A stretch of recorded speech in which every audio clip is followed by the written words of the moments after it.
Question calculation के point of view से बहुत ही बेहतरीन है। क्यों? क्योंकि इसके अंदर जो कैलकुलेशंस यूज होंगी उसके अंदर बहुत सारी टाइप के एंटिटीज का एप्लीकेशन आने वाला है। तो इसको देखते हैं, क्वेश्चन को देखिए। इन्होंने कहा A cap and B cap two unit vector such that the angle between them is π/4। तो ठीक है, इसको हम यूटिलाइज करते हैं cos π/4। एंगल जब भी बने तो हमेशा डॉट प्रोडक्ट याद आना चाहिए। तो इससे ए डॉट भी मिल गया आपका मॉड ए, मॉड मतलब magnitude, magnitude of A magnitude of B, और ये वैल्यू क्या है, दोनों 1। तो इससे ए डॉट बी की वैल्यू आपको रिफ्लेक्ट हो गई, दैट इज 1/√2। π/4 पे वैल्यू कॉस की 1/√2 होती है। तो एक इन्फॉर्मेशन तो हमें यहाँ से मिल गई। इसके बाद कहता है theta is the angle between these two vectors. अब यहाँ पे बहुत लंबी कहानी बनने वाली है, ध्यान से देखिए। अगर मैं यहाँ कॉस थीटा लिखूँ तो इन दोनों वेक्टर्स का डॉट प्रोडक्ट ऊपर आएगा, जैसा कि हमारा फॉर्मूला है। तो हमने लिख लिया A cap plus B cap dot, यहाँ पे आएगा A cap plus 2b cap plus twice of A cap cross B cap upon इन दोनों का मॉडुलस नीचे आ जाएगा, यानी इनका मैग्नीट्यूड नीचे आ जाएगा। A cap plus 2b cap plus twice of A cap cross B cap. अब देखिए यहाँ पे जो मॉडुलस वाली आइडेंटिटी है, मैग्नीट्यूड वाली आइडेंटिटीज वो यूज होंगी किस तरीके से। देखो डॉट प्रोडक्ट तो डिस्ट्रीब्यूटिव होता है, हम इसको डिस्ट्रीब्यूट कर लेंगे तो ये कितना हो जाएगा A cap dot A cap, यानी कि मॉड ऑफ, यानी कि magnitude of A cap square, तो ये तो हो जाएगा 1 plus twice of A cap dot B cap. और यहाँ पे क्या यूज होगा, देखिए 2 तो आ गया आउटसाइड और ये बना स्केलर नंबर बाहर ले लो, इसको इससे डॉट करेंगे तो A cap dot A cap cross B cap. तो ये तो आपको शायद S T P of 3 vectors नजर आ रहा होगा, जिसको बॉक्स ऑफ दिस भी लिखते हैं। और अगर इन तीनों वेक्टर्स पे कोई दो वेक्टर्स आइडेंटिकल हो जाते हैं तो इसकी वैल्यू 0 हो जाती है, यानी कि ये तो बन गया 0। प्लस अब बी को पकड़ते हैं, बी डॉट ए कैप, यानी कि हम इसे ए कैप डॉट बी कैप लिख सकते हैं, कम्यूटेटिव होता है। इस पे गए तो twice of mod of B cap square है ना, तो वो 1 बन जाएगा, यूनिट वेक्टर है। प्लस फिर अगेन ये यहाँ पे बी नज़र आ जाएगा, ठीक है ना, इसमें बी नज़र आ जाएगा तो यहाँ पे ये बी बन जाएगा। तो अब ये दोनों वेक्टर सेम हो गए, तो इसका मीनिंग इसकी वैल्यू भी 0 बन जाएगी अपॉन। तो ये जो कहानी है कि मैग्नीट्यूड जब बनता है दो वेक्टर्स के बीच में प्लस या माइनस हो तो आइडेंटिटीज का एप्लीकेशन आता है यहाँ पर। तो आप देखिए, अगर मुझे यहाँ पे A cap plus B cap के मॉडुलस यानी मैग्नीट्यूड के वैल्यू निकालने तो हमेशा उसके स्क्वायर से ही जाना पड़ेगा, ये कन्फर्म है। तो बाद में इसका रूट ले लेंगे तो ये हो जाएगा this square mod of this square 1 mod of this square that is 1 plus twice of A cap dot B cap. तो ये वैल्यू तो शायद ही हमारी पहले से निकली हुई है, दैट इज 1/√2। तो ये हो जाएगा 2 प्लस √2। एक √2 यहाँ से कॉमन ले लीजिए तो यहाँ पे आ जाएगा √2 प्लस 1। बाद में हम इसका स्क्वायर रूट ले लेंगे तो ये ए कैप प्लस बी कैप के होल स्क्वायर की वैल्यू आ गई।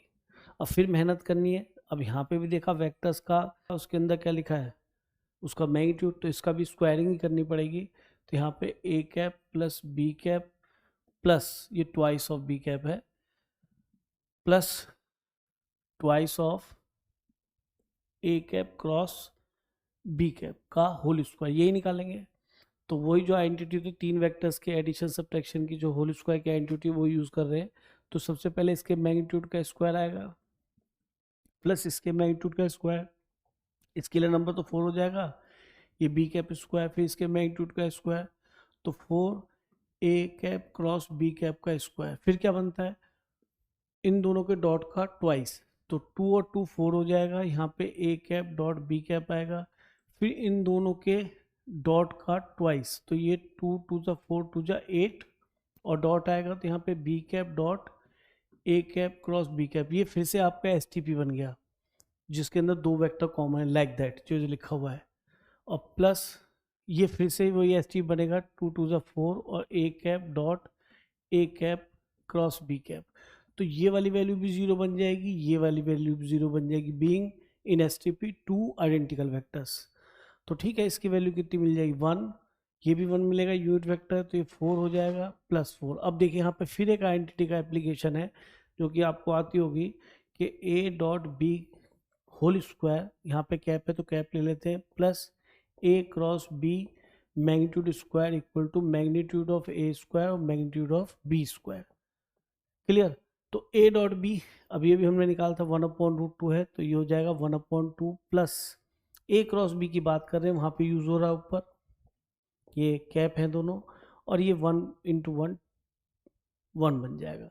तो यहाँ से ए कैप क्रॉस बी कैप के होल स्क्वायर की वैल्यू हाफ आ गई, और अगर रूट लेंगे तो मैग्नीट्यूड है तो 1/√2 आएगी। क्लियर? ए कैप क्रॉस बी कैप ये हो गया आपका 1/√2। तो इसको हम वहाँ यूज़ कर लेंगे 4 टाइम्स, और ये 1/2 था तो ये 1/2 हो जाएगा, प्लस 4, और ये कितना बनेगा आपका A dot B, A cap dot B cap 1/√2। तो सारी वैल्यूज आ चुकी हैं, ये कितना बन जाएगा 2, और ये 6 और एक 7, प्लस इसको कैंसिल कर लीजिए 2√2 आ गया। तो ये हमारे इसके स्क्वायर की वैल्यू आ गया, रूट ले लेंगे और यहाँ पे वैल्यूज पुट करते हैं। तो इसका स्क्वायर रूट कितना बन गया, रूट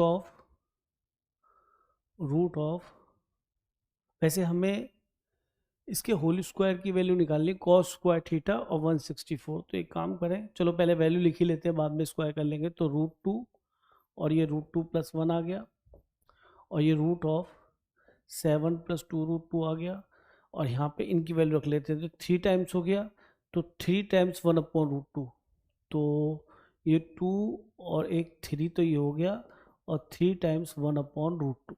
यहाँ तक कोई प्रॉब्लम नहीं।